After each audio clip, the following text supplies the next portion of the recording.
Morning students. तो आज कल का जो हमारा टॉपिक था it is a Delhi sultanate period का। हमने द स्लाव डिनास्टी का कुछ रूलर्स के ऊपर डिस्कस किए थे। तो हमारे लास्ट रह गया था गियाउद्दीन बलबन, तो उनके ऊपर डिस्कस करते हैं। उनका जो रूलिंग पीरियड था वो 1266 से लेकर 1286 था। Balban was a important ruler of the slave dynasty. ये स्लाव डिनास्टी के बहुत एक इम्पोर्टेंट राजा थे। He was known for his strong policies to consolidate his position as his kings. कि वो राजा के हिसाब से बहुत स्ट्रॉन्ग पॉलिसी बनाए थे, इसके लिए वो ज़्यादा पहचान या लोकप्रिय है। Balban defended his kingdom from the Mughal invasions and from the internal revolutions.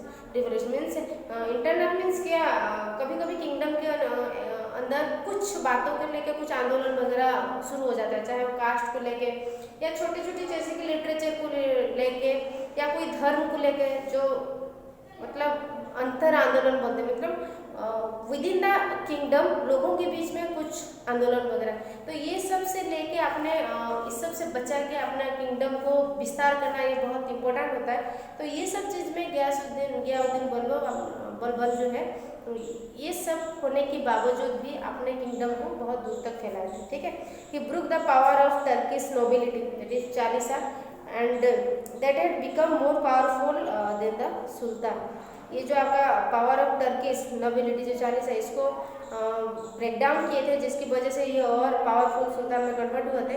ये different is concept of kingship from Persia. ये अपने जो किंगशिप, ये जो राजत्व है पर्सिया से पारसी से ट्रांसफर करके इंडिया लाए थे। He called himself a shadow of God on earth and next only to the prophet. ठीक है, वो जो है गियाउद्दीन बलबन जो है वो अपने आप को धरती में भगवान की परछाई बोलते थे और प्रोफेट की सेकेंड अवतार या सेकेंड जनरेशन के तौर पे अपने आप को बता रहे थे। ठीक है, he encourage people to do sijda in his presence.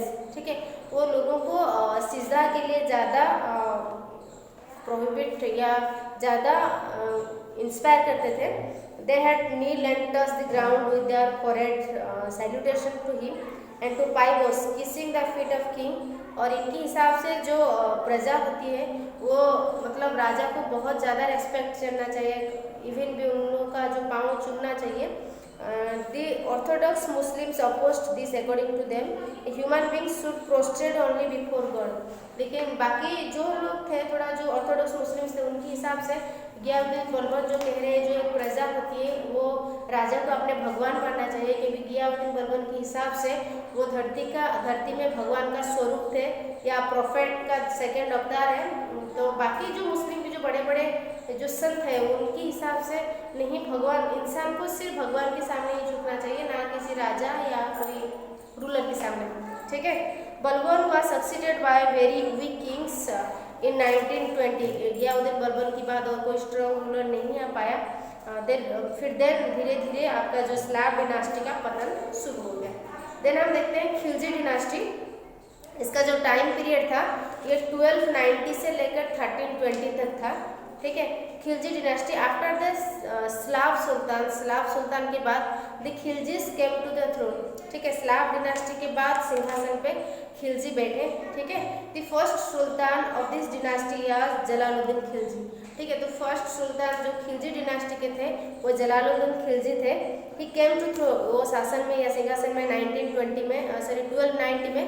That means जब गियाउद्दीन बलबन का जो स्लाव डिनास्टी के फॉल हुआ तभी जलालुद्दीन खिलजी जो खिलजी डिनास्टी के पहले राजा है उन्होंने सिंहासन आरोहण किया। ठीक है, एट द एज ऑफ 70 साल में but was murdered and succeeded by his ambitious nephew Alauddin Khilji. उनके नेफ्यू से उनका डेथ हुआ था जिनका नाम था Alauddin Khilji in the year 1296। ठीक है, देन हम देखेंगे अबाउट अलाउद्दीन खिलजी। ठीक है, अलाउद्दीन खिलजी का जो टाइम पीरियड था it is from 1296 to 1316। Alauddin Khilji was an ambitious and the most powerful ruler of the Khilji dynasty. Alauddin Khilji जो थे ये एक एम्बिशियस राजा था और मोर पावरफुल ताकतवर राजा थे खिलजी डिनास्टी का। He wanted to become a world conqueror and called himself the second Alexander. उनका जो इच्छा था वो पूरा दुनिया को जीतना चाहते थे और अपने आप को सेकंड अलेक्जेंडर के तौर पे कंसिडर करते थे। He adopt the policy of expansion, वो पॉलिसी ऑफ एक्सपेंशन को ज़्यादा इंपॉर्टेंस देते थे। ठीक है। Alauddin Khilji adopted Bourbons and policy of blood and iron in tracking the Mughal menace and frontier policy proved extremely successful। ठीक है, उन्होंने दो पॉलिसी को अपनाया था। The first one is the policy of expansion and second उन्होंने बॉर्बन्स पॉलिसी जिसको ब्लड एंड आयरन, ये दोनों पॉलिसी को ज़्यादा इंस्पायर करते थे। In conclude the kingdoms of Gujarat, Malwa and Rajasthan, ये गुजरात, मलवा और राजस्थान को अपने अंदर लाए थे, अपने अंडर में लाए थे। आफ्टर कंक्यूरिंग नॉर्थ इंडिया को कंक्यूर या अधिकार करने के बाद he sent his army under the command of Malik Kafur to conquer south India. ठीक है, नॉर्थ इंडिया के कुछ स्टेट्स को अपने अंडर में आने के बाद फिर उनका जो नेक्स्ट टर्म था ये फॉर साउथ इंडिया था, तो साउथ इंडिया को उन्होंने कंक्यूर के लिए अधिकार करना चाहा, किसके कमांड में? मलिक कफूर के कमांड में। ठीक है, मलिक कफूर फिर क्या हुआ, ये ही डिफीटेड, उन्होंने परास्त किया यादवास, कहाँ पे? देवगिरी के Yadavas, Kakatiyas of Warangal and Hoysalas of Dharmasamudra. ठीक है, तो ये सब अलग अलग मतलब स्टेट्स, अलग अलग रेजिम को राजा को उन्होंने परास्त किया। He advanced as far as Rameswaram and from there he return back India with enormous booty. मतलब वही साउथ में रामेश्वरम तक अपना जो किंगडम था खिलजी डिनास्टी उसको फैलाने लगे। Alauddin खिलजी's motives behind his southern expeditions were to acquire immense wealth and to force them the southern kings to accept the authority। उनका जो मेन था एम था, क्योंकि हमारे सदर्न इंडिया जो होता है रिच इन कल्चर है ना, तो वहाँ पे ज़्यादा मंदिर, पहले क्या होता था मंदिर में ज़्यादा संपत्ति वगैरह मिलता था, तो उनका मेन मोटिव था साउथ इंडिया को अपने अधिकार में लाके वहाँ पे जितने भी संपत्ति उसको अपने अधिकार में लाना। He therefore released the kings of payment tribute him। Alauddin followed the policy of consolidation। तो इन्होंने कंसोलिडेशन पॉलिसी, पहले हमारी ब्लड एंड मैन पॉलिसी अपनाया था, तो आपका एक्सपांशन पॉलिसी अपनाया था, तो इन्होंने डिफरेंट टाइप्स ऑफ पॉलिसी को अपनाया। इट टुक वेरियस मेजर्स, उन्होंने बहुत अच्छे स्टेप्स लिए for the prevention of revolutions. Therefore distract, उन्होंने क्या किया था? Inter relations having the nobles and officers. ठीक है, तो इंटर रिलेशंस मीन्स जो नोबल्स, जो कर्मचारी और ऑफिसर्स, जो ऑफिसर्स है, मास्टर है, उनके बीच में जैसे रिलेशन अच्छा बना रहे हैं, तो उन्होंने इसके लिए बहुत अच्छे स्टेप लिए थे। आफ्टर दिस, इसके बाद he made several sweeping reforms in the politics, और उन्होंने रेवेन्यू सिस्टम मीन्स जो कर व्यवस्था होता है उनके ऊपर भी बहुत सारे स्टेप्स लिए हैं। क्या क्या है उन्होंने क्या किया था? अलाउद्दीन खिलजी का टाइम पीरियड में पहले है मेजरमेंट ऑफ लैंड, जमीन को नापना, fixation of states, demand on how would be produce. ठीक है, स्टेट का फिक्सेशन है, bringing more land under state control by abolishing small iqtas. Iqtas means क्या कहता है? बड़े बड़े स्टेट्स को छोटे छोटे लैंड में पार्ट करना, डिवाइड करना इक्तास में।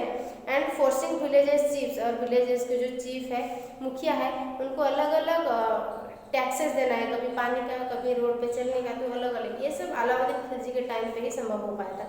He also began the market control system। Alauddin Khilji ने जो कि मार्केट कंट्रोल सिस्टम को शुरू किया था।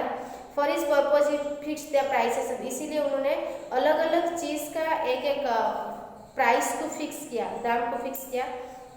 Established separate markets for specific commodities under the charge of A controller of the market, और उन्होंने एक स्पेसिफिक सेपरेट मार्केट बनाया एक स्पेसिफिक कमोडिटीज के लिए, स्पेसिफिक कम्युनिटीज़ के लिए, और जिसके चार्ज उन्होंने एक मार्केट के कंट्रोलर के ऊपर सब किया कि उनको सब कुछ देखना है, कंट्रोलर ऑफ मार्केट। ये प्रिस्क्राइब स्ट्रिक्ट पनिशमेंट, उनको पनिशमेंट भी दिया जाता था जो उनके रूल्स के अकॉर्डिंग काम नहीं करता था या उनके रूल्स के अगेंस्ट जाता था।